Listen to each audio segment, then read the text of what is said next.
Hi all, welcome to X learning. അപ്പോൾ നമ്മൾ ഇന്നത്തിലുള്ള NTA normalisation എങ്ങനെയാണ് ചെയ്യുന്നത് നോക്കാനാണ്. എല്ലാവർക്കും ജെയ്മെയിൻസിന്റെ റിസൾട്ട് കണ്ടിട്ടുണ്ടായിരിക്കും. എല്ലാവർക്കും ജെയ്മെയിൻസിന്റെ പെർസെന്റേലും നിങ്ങൾ മാർക്കൊക്കെ നിങ്ങൾ കണ്ടിട്ടുണ്ടായിരിക്കും. പക്ഷേ ഇതിൽ താഴെ കൊടുത്തിട്ടുണ്ടായിരിക്കും അത് നിങ്ങളുടെ കറക്റ്റ് മാർക്കല്ല, അത് NTA സ്കോർ ആണ് എന്ന് പറഞ്ഞാണ് തന്നിട്ടുണ്ട്. അതെന്താ സംഭവം എന്ന് അറിയാത്തവർ കുറച്ച് പേരുണ്ടായിരിക്കും. ചിലർ പെർസെന്റേലാണെന്ന് വിചാരിക്കുന്നുണ്ടായിരിക്കും. എന്നാൽ കറക്റ്റ് പെർസെന്റേലല്ല, എന്നാൽ നിങ്ങൾ കിട്ടിയ മാർക്കും അല്ല, അത് വേറെ ഒരു സംഭവമാണ്. NTA സ്കോറാണ്. അതെന്താണെന്നാണ് നമ്മൾ ഇനി കാണാൻ പോകുന്നത്. ഓക്കെ, സോ NTA നോർമലൈസേഷൻ അതെങ്ങനെയാണ് നടക്കുക എന്ന് വെച്ചാൽ ജെയ്മെയിൻസിനൊക്കെ വരുന്ന എക്സാമിനേഷനിൽ എങ്ങനെയാണ് നോർമലൈസ് ചെയ്യപ്പെടുക. ഫസ്റ്റ് നമുക്ക് മനസ്സിലാക്കാനുള്ളത് എന്തിനാണ് ഈ നോർമലൈസേഷൻ എന്നുള്ളത്. കുറേ പേർക്ക് നോർമലൈസേഷൻ എന്താണെന്ന് അറിഞ്ഞിരിക്കും. നിങ്ങൾക്ക് അറിയുന്നവർ കുറച്ചൊന്ന് ഫാസ്റ്റ് ഫോർവേഡ് ചെയ്ത് പോയാൽ മതി. സോ നമുക്ക് നോക്കാം എന്തിനാണ് ഈ നോർമലൈസേഷൻ. നോർമലൈസേഷൻ എന്തിനാന്ന് വെച്ചാൽ നമ്മൾ ജെയ്മെയിൻസിന്റെ ക്വസ്റ്റ്യൻ പേപ്പർ സെറ്റ് ചെയ്യുന്നത് പല ദിവസങ്ങളിലായിട്ടാണ്. സോ ഈ ടൈമിൽ തന്നെ നമുക്ക് 5 ഷിഫ്റ്റുകളാണ് ഉണ്ടായിരുന്നത്. 25 ഫെബ്രുവരി 1 വരെ, ജനുവരി 25 ഫെബ്രുവരി 1 വരെയാണ്. അങ്ങനെ 5 പേപ്പേഴ്സ് ഉണ്ടായിരുന്നു. അതിൽ ഓരോ സബ്ജക്ട്സുകൾ ഉണ്ടായിരിക്കും. പല പേപ്പേഴ്സും പല ഡിഫിക്കൽറ്റിയിലായിരിക്കും ഉണ്ടായിരിക്കാം. സോ ചില ഈസി പേപ്പേഴ്സ് എഴുതുന്ന സ്റ്റുഡൻസിന് കൂടുതൽ മാർക്ക് കിട്ടും, ടഫ് പേപ്പേഴ്സ് എഴുതുന്ന കുട്ടികൾക്ക് കുറവ് മാർക്കായിരിക്കും കിട്ടുക. അങ്ങനെ രണ്ട് ഡിഫറെൻ്റ് ആയിട്ടുള്ള പേപ്പേഴ്സ് വെച്ചുകൊണ്ട് അവർക്ക് കിട്ടുന്ന മാർക്കിനെ നമുക്ക് ഒരിക്കലും കമ്പയർ ചെയ്യാൻ പറ്റില്ല. അതാണ് ബുദ്ധിമുട്ട്. ഇത് ഓവർകം ചെയ്യാനാണ് നമ്മൾ നോർമലൈസേഷൻ എന്നുള്ള ഒരു സംഭവം കൊണ്ടുവന്നത്. ഇനി നമുക്ക് ഈ നോർമലൈസേഷൻ എന്താന്ന് നോക്കാം. സോ NTA ഫോളോ ചെയ്യുന്നത് ഇക്യു പെർസെന്റേൽ മെത്തേഡാണ്. ഓക്കെ, സോ ഈ നോർമലൈസേഷൻ എന്നുള്ള സംഭവം വന്നതുകൊണ്ടാണ് ഈ പെർസെന്റേൽ എന്നുള്ള കൺസെപ്റ്റ് തന്നെ ഉണ്ടായത്. അതിന് മുന്നേ എല്ലാവർക്കും റാങ്ക് എന്നുള്ള സിസ്റ്റം ആയിരുന്നു. സോ ഞാൻ 2017 ജെയ്മെയിൻസ് JEE എഴുതിയിരുന്നത്. ആ സമയത്ത് റാങ്ക് എന്നുള്ള സിസ്റ്റം ആയിരുന്നു, പെർസെന്റേൽ എന്ന സംഭവം ഉണ്ടായിരുന്നില്ല. അന്നാകെ ഒരു ജെയ്മെയിൻസ് മാത്രമേ ഉണ്ടായിരുന്നുള്ളൂ. യെസ്, സോ എന്താണ് ഇക്യു പെർസെന്റൈൽ സിസ്റ്റം എന്ന് നമുക്ക് നോക്കാം. So for each subject which the examination is held in multiple shift, raw score എന്ന് വെച്ചാൽ ആ കാൻഡിഡേറ്റിന് കിട്ടിയ മാർക്കിനെയാണ് നമുക്ക് റോ സ്കോർ എന്ന് പറയാം. ഓക്കെ, കുട്ടിക്ക് കിട്ടിയ മാർക്ക്. ഓക്കെ, സോ ആ റോ സ്കോറിനെ NTA സ്കോറാക്കി കൺവേർട്ട് ചെയ്യും ഇൻ ഫോളോയിങ് 3 സ്റ്റെപ്പ്. ആ 3 സ്റ്റെപ്പാണ് നമ്മൾ ഇനി അടുത്തത് പറയാൻ പോകുന്നത്. സോ ഇനി പറയാൻ പോകുന്ന സ്റ്റെപ്പുകൾ കുറച്ച് മാത്തമാറ്റിക്സ് ഹെവിയാണ്, ഒന്ന് പിടിച്ചിരിക്കുക. കുറച്ച് ഇക്വേഷനും കാര്യങ്ങളൊക്കെ ഉണ്ടാവും. ഓക്കെ, പക്ഷെ നിങ്ങൾ എല്ലാവരും പരിചിതമാണ് എന്തൊക്കെയാണ് സംഭവം നടക്കാൻ പോകുന്നതൊക്കെ. കുറച്ച് മാത്തമാറ്റിക്സ് നിങ്ങൾ കണ്ടിട്ടൊക്കെ ഉണ്ട്. എന്തായാലും എഴുതുന്ന കുട്ടികളാണ്, നിങ്ങൾക്കത് ഗ്രാസ്പ് ചെയ്യാൻ പറ്റും. ഓക്കെ, സോ നമുക്കത് എന്താ സംഭവം നോക്കാം. സോ ഇവിടെ നോക്കാം, shift S1, shift S2. Shift S1 എന്ന് വെച്ചാൽ ഫസ്റ്റ് ഷിഫ്റ്റ് ആണ്. നിങ്ങൾ എക്സാമിനേഷൻ എഴുതാൻ പോകുന്ന കുട്ടികളാണ്. ABC എന്നുള്ള 3 കുട്ടികൾ എക്സാമിനേഷൻ എഴുതാൻ പോകും. അവർക്ക് കിട്ടിയ മാർക്കാണ് XA, XB, XC. ഈ XA, XB, XC എന്നുള്ളത് ഓരോ സബ്ജക്റ്റിലെ മാർക്കാകാം, ടോട്ടൽ മാർക്കാവാം, എന്തോ ആകാം, അത് ഓക്കെയാണ്. സോ ഏതോ ഒരു സബ്ജക്ട്സിലെ മാർക്കാകാം, വേണമെങ്കിൽ ടോട്ടൽ മാർക്കായിട്ടും കൺസിഡർ ചെയ്യാം.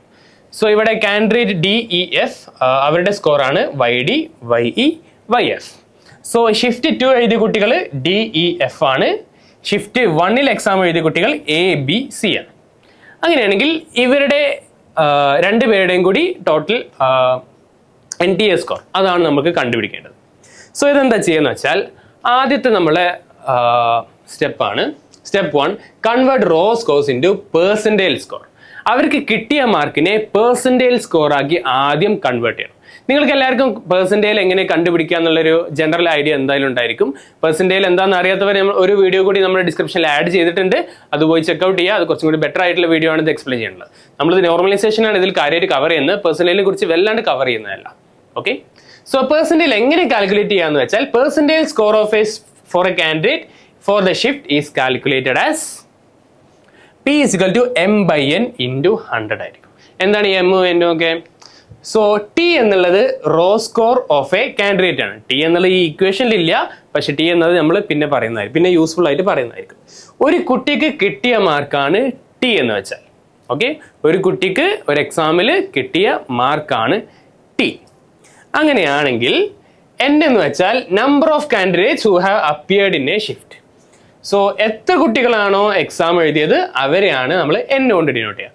ഒരു കാര്യം ശ്രദ്ധിക്കുക, എക്സാമിനേഷന് അപ്ലൈ ചെയ്തവരുടെ എണ്ണമല്ല N, എക്സാമിനേഷൻ എഴുതിയവരുടെ എണ്ണമാണ് N എന്ന് മനസ്സിലാക്കുക. ഓക്കെ, സോ N എന്ന് വെച്ചാൽ എക്സാം എഴുതിയ കുട്ടികളുടെ എണ്ണം. T എന്ന് വെച്ചാൽ ഒരു കുട്ടിക്ക് കിട്ടിയ മാർക്കിനെയാണ് T എന്ന് വിളിക്കുന്നത്.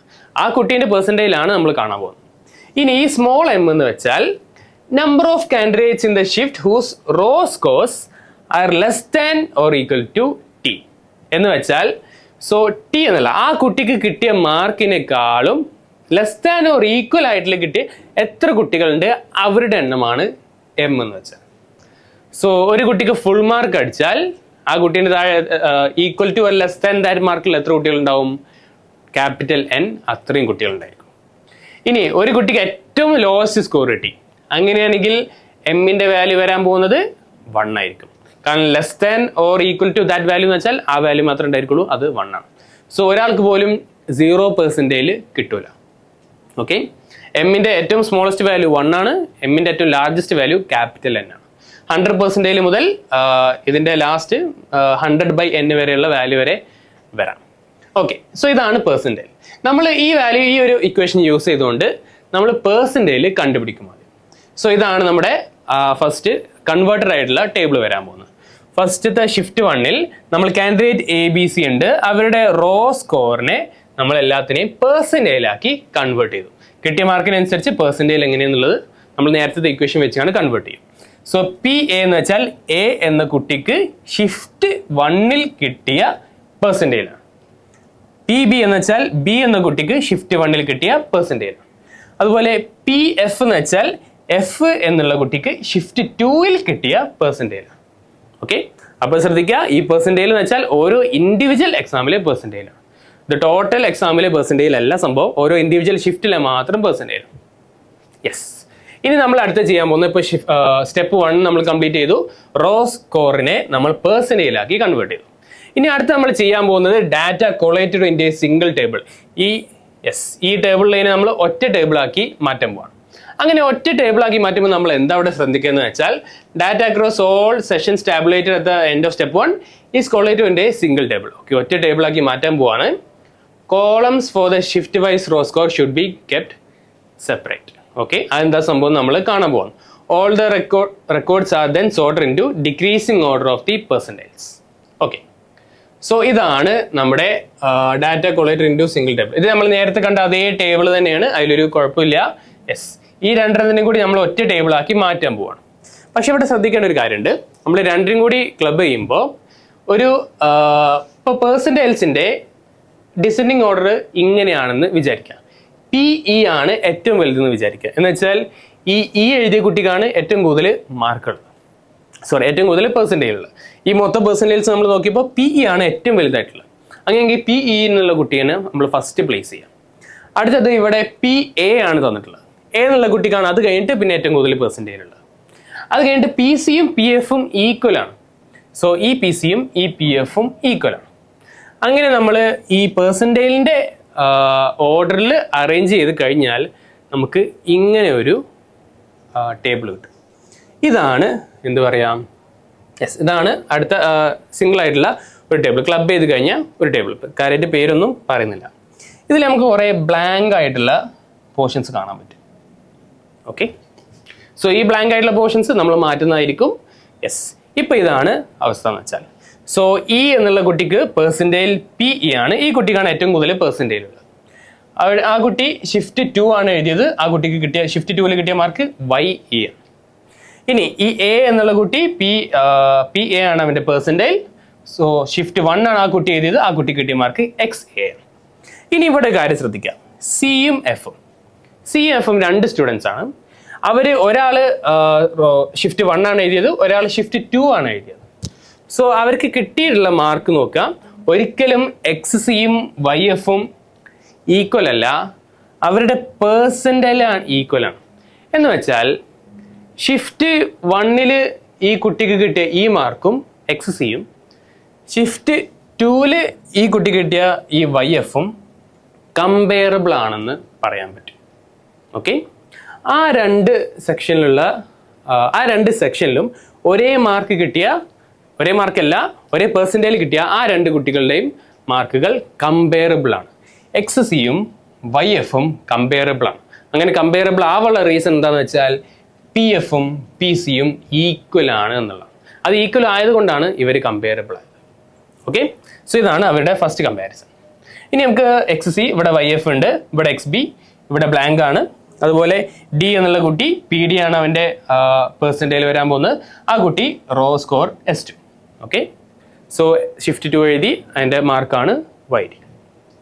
ഇനി നമ്മളിവിടെ ചെയ്യാൻ പോകുന്നത് ഇപ്പോൾ നമുക്ക് ഇങ്ങനെ കമ്പയർ ചെയ്തിട്ടുള്ള ഒറ്റ ടേബിളിലേക്ക് മാറ്റി എഴുതി.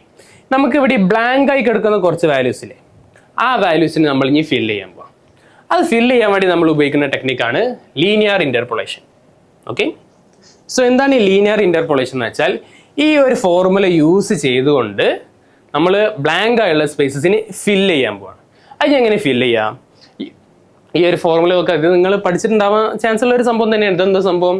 ഇത് y = mx+c എന്നുള്ള സാധനം തന്നെയാണ്. ഇതാണ് നമ്മുടെ എക്സ് വരാൻ പോകുന്നത്, ഇതാണ് നമ്മളെ എം സ്ലോപ്പ് വരാൻ പോകുന്നത്, ഇതാണ് നമ്മളെ എക്സ് ഇന്റർസെപ്റ്റ് സി വരാൻ പോകുന്നത്, y ഇന്റർസെപ്റ്റ്. യെസ്, ഇവിടെ എന്താ സംഭവം എന്ന് വെച്ചാൽ പി എന്ന് വെച്ചാൽ corresponding entry in the percentile column എന്ന് വെച്ചാൽ, യെസ്, നമ്മൾ ഏതോ ഒരു വാല്യൂവിന് ഫില്ല് ചെയ്യാൻ പോവാണ്. ആ ഫില്ല് ചെയ്യാൻ പോകുന്ന വാല്യൂവിൻ്റെ പെർസെൻറ്റൈലാണ്, ആ കോളത്തിൻ്റെ കറസ്പോണ്ടിങ് ആയിട്ടുള്ള പെർസെൻറ്റൈലാണ് പി. യെസ്, നമ്മൾ ഈ വാല്യൂ ആണ് ഫില്ല് ചെയ്യാൻ പോകുന്നത് വിചാരിക്കുക, അതിന് കറസ്പോണ്ടിങ് പെർസെൻറ്റൈൽ PE, അതിനാണ് നമ്മൾ ഫില്ല് ചെയ്യാൻ പോകുന്നത്. ഓക്കെ, ഇനി അടുത്തത് x1 is the first non black entry below x. നമ്മൾ എവിടെയാണ് ഫില്ല് ചെയ്യാൻ പോകുന്നത്? അതിൻ്റെ തൊട്ട് താഴെയുള്ള നോൺ ബ്ലാങ്ക് എൻട്രിയാണ് x1. ആ നോൺ ബ്ലാങ്ക് എൻട്രീൻ്റെ പെർസെൻറ്റൈലാണ് P1. ഓക്കെ, ഇനി അതെന്താ സംഭവം എന്ന് കാണിച്ചു തരാം. സോ നമ്മൾ YF എടുക്കാമെന്ന് വിചാരിക്കാം. YFൻ്റെ തൊട്ട് മുകളിലുള്ള നോൺ ബ്ലാങ്ക് എൻട്രിയാണ് Y. ഇതാണ് നമ്മളെ x2 ആക്കി എടുക്കാൻ പോകുന്നത്. ഇനി അതിൻ്റെ പെർസെൻറ്റൈലാണ് PE, അതാണ് P2 ആയിട്ട് വരാൻ പോകുന്നത്. ഓക്കെ, സോ ഇവിടെ അടുത്തത് x1 എന്താണ് പറഞ്ഞു, അത് ചെറിയ വാല്യൂ ആണ്. x2 എന്ന് വെച്ചാൽ അതിൻ്റെ വലിയ വാല്യൂ ആണ്. എവിടെയാണ് നമ്മൾ കാൽക്കുലേറ്റ് ചെയ്യാൻ പോകുന്നത്? അതിൻ്റെ തൊട്ട് മുകളിലുള്ള വാല്യൂ, തൊട്ട് മുകളിലുള്ള നോൺ ബ്ലാങ്ക് വാല്യൂ ആണ് x2, തൊട്ട് താഴെയുള്ള നോൺ ബ്ലാങ്ക് വാല്യൂ ആണ് x1. P1 എന്ന് വെച്ചാൽ x1ൻ്റെ പെർസെൻറ്റൈൽ വാല്യൂ, P2 എന്ന് വെച്ചാൽ x2ൻ്റെ പെർസെൻറ്റൈൽ വാല്യൂ. അങ്ങനെ ഇതൊക്കെ കണ്ടുപിടിച്ചു. നമ്മൾക്ക് ഈ ഒരു ഇക്വേഷനിലേക്ക് ഡയറക്റ്റ് ആയിട്ട് വെച്ചാൽ മതി, നേരെ ഒരു എക്സൽ ഷീറ്റിലോ ഒക്കെ ആയിട്ട് കണ്ട നേരം കൊടുത്താൽ മതി. യെസ്, സോ ഈ ഒരു ഇക്വേഷൻ വെച്ചുകൊണ്ട് ഈ ടേബിളിലേക്ക് നമ്മൾ അപ്ലൈ ചെയ്താൽ നമുക്ക് കിട്ടാൻ പോകുന്ന പുതിയ ടേബിളാണ് ഇത്. ഓക്കെ, സോ ഇതെന്താ സംഭവം? നമ്മൾ ബ്ലാങ്ക് ആയിട്ടുള്ള സംഭവങ്ങളെല്ലാം ഫിൽ ചെയ്തു. ഇതാണ് സ്റ്റെപ്പ് 2 ലീനിയർ ഇൻ്റർപോളേഷൻ. അങ്ങനെ ലീനിയർ ഇൻ്റർപോളേറ്റ് ചെയ്ത് നമുക്ക് റോ സ്കോർസ് എല്ലാം കിട്ടി. ഓക്കെ, ഇനി സ്കോർ വെച്ചാണ് നമ്മൾ എന്താ ചെയ്യുക? അതാണ് നമ്മൾ അടുത്ത് കാണാൻ പോകുന്നത്, കാൽക്കുലേഷൻ ഓഫ് നോർമലൈസ്ഡ് സ്കോർ. ഇതാണ് ഇതിൻ്റെ എൻഡ് ഗെയിം ആയിട്ട് വരുന്നത്. Yes, so for each subject there is a score assign to each percentile value. So ജെയ്മെയിൻസിൻ്റെ ഇപ്പോൾ ഫസ്റ്റ് സെഷൻ മൊത്തം കഴിഞ്ഞു. ആ സെഷനിൽ ഓരോ പെർസെൻറ്റൈലിനും ഓരോ സ്കോർ ഉണ്ടായിരിക്കും, ഒരു NTA സ്കോർ ഉണ്ടായിരിക്കും. ആ NTA സ്കോറാണ് നമ്മൾ ഞാൻ അവസാനം കണ്ടുപിടിക്കാൻ പോകുന്നത്. സോ അതെങ്ങനെ കിട്ടുക എന്നുള്ളതാണ് നമ്മളിവിടെ കണ്ടുപിടിക്കുക. ബാക്കിയുള്ള ഭയങ്കര സിമ്പിളാണ്. So normalised score Z for corresponding to the percentile value P is calculated as, എങ്ങനെയാണ് വരാൻ പോകുന്നത്? ഇത്രയും വാല്യൂസിൻ്റെ ആവറേജ് ആയിരിക്കും. എന്ന് വെച്ചാൽ ഈ ടേബിളിൽ ഈ രണ്ട് വാല്യൂസിൻ്റെ ആവറേജ് ആയിരിക്കും നോർമലൈസ്ഡ് സ്കോർ അഥവാ NTA സ്കോർ ആയിട്ട് വരാൻ പോകും. ഓക്കെ, സോ ഈ രണ്ട് വാല്യൂസിൻ്റെ NTA സ്കോർ ആയിരിക്കും ഇത്. ഈ രണ്ട് വാല്യൂസിൻ്റെ NTA സ്കോർ അങ്ങനെ NTA സ്കോർ ആയിട്ട് നമുക്ക് ഫൈനൽ കിട്ടാൻ പോകുന്ന സ്കോർ അതാണ് നിങ്ങളുടെ മാർക്ക് ഷീറ്റിൽ വരാൻ പോകുന്നത്. കെമിസ്ട്രിക്കും ഫിസിക്സിനും മാത്സിനും അങ്ങനെ 3 സബ്ജക്ട്സിനും പിന്നെ ടോട്ടൽ സ്കോർ ആയിട്ടും കാൽക്കുലേറ്റ് ചെയ്യപ്പെടുന്ന സ്കോർ എന്ന് വെച്ചാൽ നോർമലൈസ്ഡ് സ്കോർ ആയിരിക്കും. Yes, okay. ഇനി നിങ്ങൾ ഒരു കാര്യം ശ്രദ്ധിക്കാം, ഇത് ഷിഫ്റ്റ് 1 ആണ്, ഷിഫ്റ്റ് 2 ആണ്. 5 ഷിഫ്റ്റുകളാണ് നമ്മൾ ജെയ്മെയിൻസിന് ഫസ്റ്റ് സെഷനിൽ നമുക്ക് നടന്നിട്ടുള്ളത്. അപ്പോൾ നമ്മളിവിടെ എന്ത് ചെയ്താൽ മതി? x1 + y അങ്ങനെ 5 വാല്യൂസ് ആഡ് ചെയ്യുക, ഡിവൈഡ് ബൈ 5 എടുക്കുക. അതാണ് നമ്മൾ ആവറേജ് കാൽക്കുലേറ്റ് ചെയ്യാൻ വേണ്ടി യൂസ് ചെയ്യുന്ന സംഭവം. ഇനി നമുക്ക് ഇതിൻ്റെ ഇതാണ് ബേസിക്കലി സംഭവം. ഈ മൂന്നാമത്തെ സ്റ്റെപ്പാണ് കാൽക്കുലേഷൻ ഓഫ് നോർമലൈസ്ഡ് സ്കോർ വരാൻ. ഇനി നമുക്ക് ചെയ്യാൻ പോകുന്നത് ഇതിൻ്റെ ഒരു എക്സാമ്പിൾ കണ്ടു നോക്കാം, എങ്ങനെയാണ് ഇത് ശരിക്കും വർക്ക് ചെയ്യുക എന്നുള്ള ഒരു കേസ് നോക്കാം. യെസ്, ഒരു എക്സാമ്പിൾ നോക്കുക. Okay, so suppose A test was held 4 phases of N exam is as per the details given below. So first ഒരു സെഷൻ നടക്കുന്നുണ്ട്, ഡേ 1 ഒരു സെഷൻ നടക്കുന്നുണ്ട്, ഷിഫ്റ്റ് 1. സോ കുട്ടികൾ കുറേ അപ്പിയർ ചെയ്തിട്ടുണ്ട്, 2812 പീപ്പിൾ അപ്പിയർ ചെയ്തിട്ടുണ്ട്. ഹയസ്റ്റ് 200 മാർക്കാണ്, ലോവസ്റ്റ് -40 ആണ്. അതുപോലെ സെഷൻ 2 ഉണ്ട്, കുറേ ആൾക്കാർ എഴുതിയിട്ടുണ്ട്, ഹയസ്റ്റ് 194 ആണ്, ലോവസ്റ്റ് -36 ആണ്. സെഷൻ 3 എഴുതിയിട്ടുണ്ട്, ഹയസ്റ്റ് 188 ആണ്, ലോവസ്റ്റ് -36 ആണ്. സോ സെഷൻ 4 ഡേ 2ലാണ്, ഷിഫ്റ്റ് 2 ആണ്. അപ്പിയർ ചെയ്തിട്ടുള്ള 4603, ടോട്ടൽ ഇത്ര കുട്ടികൾ എഴുതിയിട്ടുണ്ട്. Highest 200, lowest -40. പിന്നെ അതിൻ്റെ ഒരു ടോട്ടൽ വാല്യൂസ് ഉണ്ട്. ഇനി പെർസെൻറ്റേജ് കാൽക്കുലേറ്റ് ചെയ്യുമ്പോൾ ഈ ആബ്സെൻറ്റീസിൻ്റെ കേസ് നമ്മൾ എടുക്കാൻ പോകുന്നതേ ഇല്ല. കുട്ടികൾ എത്ര പേര് അപ്പിയർ ചെയ്തു ആ കുട്ടികളുടെ കൗണ്ട് മാത്രമേ നമ്മൾ പെർസെൻറ്റേജിൽ കാൽക്കുലേറ്റ് ചെയ്യുമ്പോൾ എടുക്കുള്ളൂ. ഓക്കെ, സോ ഇനി നമുക്ക് ഇതിൻ്റെ ഒരു സെറ്റ് നോക്കാം. ഇത് ഫസ്റ്റ് ഷിഫ്റ്റ് 1 ആണ്, ഇത് ഷിഫ്റ്റ് 2 ആണ്, ഷിഫ്റ്റ് 3 ആണ്, ഷിഫ്റ്റ് 4 ആണ്. ഈ കാൻഡിഡേറ്റിൻ്റെ ഓരോ നെയിമുകളാണിത്. ആ കുട്ടികൾക്ക് കിട്ടിയ ഓരോ സ്കോറുകളാണിത്. അവരുടെ പെർസെൻറ്റേജ് സ്കോറും തന്നിട്ടുണ്ട്. ഒരു കാര്യം ശ്രദ്ധിക്കുക, ഇത് കുട്ടികളുടെ മൊത്തം, ഇത് വലിയൊരു ലിസ്റ്റാണ്. ആ വലിയ ലിസ്റ്റിൽ കുറച്ച് കുട്ടികളുടെ എമൗണ്ട് മാത്രമേ ഇതിൽ എഴുതിയിട്ടുള്ളൂ. അതുകൊണ്ട് നിങ്ങൾ ഡിവൈഡ് നോക്കിയാൽ, ആ ഫോർമുല നേരെ അപ്ലൈ ചെയ്ത് നോക്കിയാൽ ഈ വാല്യൂ കിട്ടൂല. കാരണം ലിസ്റ്റിൽ കുറച്ച് വാല്യൂസ് എടുത്തതാണ് ഇത്. ഓക്കെ, അങ്ങനെ കുറേ കുട്ടികളെ പെർസെൻറ്റേജ് ലിസ്റ്റ് തന്നിട്ടുണ്ട്. ഇതാണ് നമ്മുടെ ഫസ്റ്റ് സ്റ്റെപ്പ്. കുട്ടികളുടെ റോ സ്കോറിൽ നിന്നും പെർസെൻറ്റേജ് സ്കോർ ഉണ്ടാക്കിയെടുക്കുക. ഇനി ഇങ്ങനെ പെർസെൻറ്റേജ് സ്കോർ ഉണ്ടാക്കിയെടുത്തതിന് ശേഷം അടുത്ത് ചെയ്യാൻ പോകുന്നത് ഇവരെല്ലാത്തിനും ക്ലബ് ചെയ്യാണ്ട് ഒറ്റ ലിസ്റ്റ് ആക്കുക എന്നുള്ളത്. അങ്ങനെ ഒറ്റ ലിസ്റ്റ് ആക്കിയിട്ടുള്ള ഒരു കേസാണ് നമ്മളിവിടെ കാണുന്നത്. ഓക്കെ, അങ്ങനെ ഒറ്റ ലിസ്റ്റ് ആക്കിയാൽ ഇവിടെ ആദ്യം കുറച്ച് കുട്ടികളുണ്ട്. ആ അത്രയും കുട്ടികൾക്ക് ഫസ്റ്റ് ഫുൾ പെർസെൻറ്റേജ് സ്കോർ 100 ആണ് കിട്ടിയത്. സോ അവരുടെ റോ സ്കോറുകൾ ഇവിടെ തന്നിട്ടുണ്ട്. സോ ഒരു കാര്യം നോക്കുക, യെസ്, പെർസെൻറ്റേജ് സ്കോർ 100 ആണ്. ഇവിടെ ഒരു കാര്യം നോക്കുക, റോ സ്കോറുകൾ ഇവിടെ പല കുട്ടികൾക്കും ഫുൾ സ്കോർ അടിച്ചിട്ടില്ല, പക്ഷെ അവർക്ക് ഫുൾ പെർസെൻറ്റേജ് ഉണ്ട്. അതുകൊണ്ട് അവർക്ക് എല്ലാവർക്കും സെയിം സ്കോർ ആയിരിക്കും, പെർസെൻറ്റേജ് സ്കോർ ആയിരിക്കും വരാൻ പോകുന്നത്. ഓക്കെ, സോ റോ സ്കോറുകൾ ഇവിടെ കാണാൻ പറ്റും. ഇതൊക്കെ 188 കിട്ടിയ എക്സാമുക്ക് കുറച്ചും കൂടി ഹാർഡാണെന്ന് നമുക്ക് പറയാം. യെസ്, പിന്നെ നമുക്ക് ഇവിടെ കുറേ ബ്ലാങ്ക് ആയിട്ടുള്ള സ്പേസസ് കുറേ എണ്ണം കാണാൻ പറ്റും. അതാണ് നമ്മൾ സ്റ്റെപ്പ് 3യിൽ ഫില്ല് ചെയ്യാൻ പോകുന്നത്. എങ്ങനെ സ്റ്റെപ്പ് 3യിൽ ഫില്ല് ചെയ്യുക? ഈ ഒരു ഇക്വേഷൻ ഇട്ട് കൊടുക്കുക, ഓരോ പെർസെൻറ്റേജിൻ്റെ വാല്യൂ ഇട്ട് കൊടുത്താൽ നമുക്ക് ആ എക്സിൻ്റെ വാല്യൂ കിട്ടും. യെസ്, അങ്ങനെ നമ്മളെല്ലാം ഫില്ല് ചെയ്തിട്ടുണ്ട്. ഇങ്ങനെയെല്ലാം ഫില്ല് ചെയ്തതിന് ശേഷം ഓരോ പെർസെൻറ്റേജിലും എത്ര മാർക്കുകളാണ് നമുക്ക് ഓരോ റോ സ്കോറുകളായിട്ട് കിട്ടാവുന്നത് എന്ന് നമുക്ക് എസ്റ്റിമേറ്റ് ചെയ്യാൻ പറ്റും. അതിനുശേഷം നമ്മൾ സ്റ്റെപ്പ് 3യിലേക്ക് പോകുമ്പോൾ നമ്മൾ ലാസ്റ്റ് ഒരു നോർമലൈസ്ഡ് മാർക്ക് എന്നുള്ള ഒരു ലിസ്റ്റ് കൂടി ഉണ്ടാക്കും.